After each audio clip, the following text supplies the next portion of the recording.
Salary account बदलाई कि PF खाता रे करंतु अपडेट नहले उठाई परिबेनी टंका। आपण जदि आपणक सालारी अकाउंट बदलाई ताहले ए खबर आपणक पाई। सालारी अकाउंट रे परिवर्तन करबा सामान्य ऑफिशियल कामटे भली लागु थाई पारे। खाली गोटे क्लिक नुआ डेबिट कार्ड आउ आपण आगकु बढ़िबे। किंतु ए छोटिया कथाटा आपणकु समस्या रे पकाई पारे जदि नुआ सालारी अकाउंट नंबर आपणक पीएफ अकाउंट रे अपडेट करि नथिबे। ताहले आसन जणिबा एथिरे हेउथिबा समस्या आ समाधान रो कथा।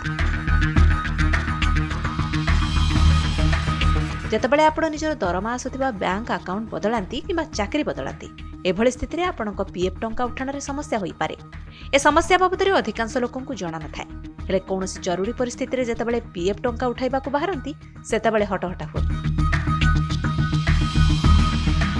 जानिया दरकार।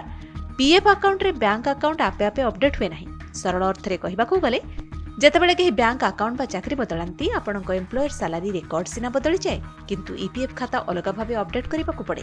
आपणक यूनिवर्सल अकाउंट नंबर बा यूएन सह जड़ित बैंक डिटेल्स जेतेबेले जाए बदलेनी से पर्यंत निजे अलग भाबे पीएफ अकाउंट को अपडेट करिबाकू पड़े। सैलरी अकाउंट बदलाइबा बेले किछि गुरुत्वपूर्ण कथा मन रखिबा उचित। जेमिति कि ईपीएफओ मेंबर ई सर्विस पोर्टल रे यूएएन अकाउंट को जांच करंतु। आधार कार्ड एवं पैन कार्ड लिंक को सुनिश्चित करंतु। आधार एवं पैन कार्ड रे थिबा तथ्य रे किछि असामंजस्य थिले संशोधन कराइ नियंतु। एथर जानिबा ईपीएफ रे बैंक डिटेल्स किपरि अपडेट करिवे। ई सर्विस पोर्टल मैनेज सेक्शन को जानतु। KYC option बाछंतु। एथिरे आपणक बैंक डिटेल्स देखा जिवो। एथिरे नुवा अकाउंट नंबर एवं आईएफएससी कोड दियंतु। कैंसल चेक रो स्पष्ट फोटो अपलोड करिबाकू भी पड़ी पारे। अनेक समय पनटे प्रश्न आसे ईपीएफ अकाउंट सह कोन एकाधिक बैंक तथ्य अपडेट करा जाई पारे ना।